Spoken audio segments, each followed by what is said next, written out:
மண்ணின் வாசம் காற்றில் வீச மார்கழி போய் தை பிறக்க கொம்பு முனையில் சூரியன் வீரம் விழியில தீ பிறக்க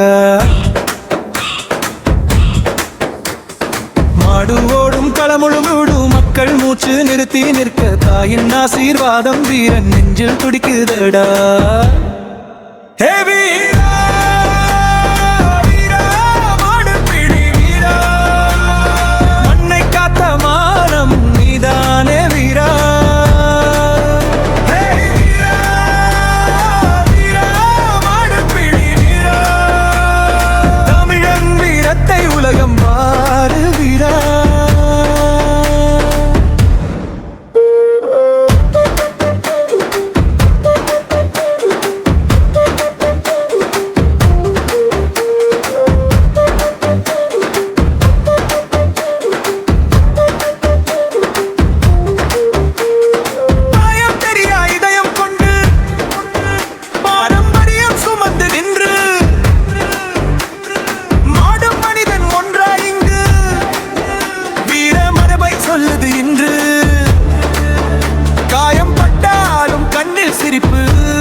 கௌரவம் தான் உயிரின் குறிப்பு, மண் காப்பதே வாழ்க்கை என்ற வீரர் கூட்டம் தை திருவிழா.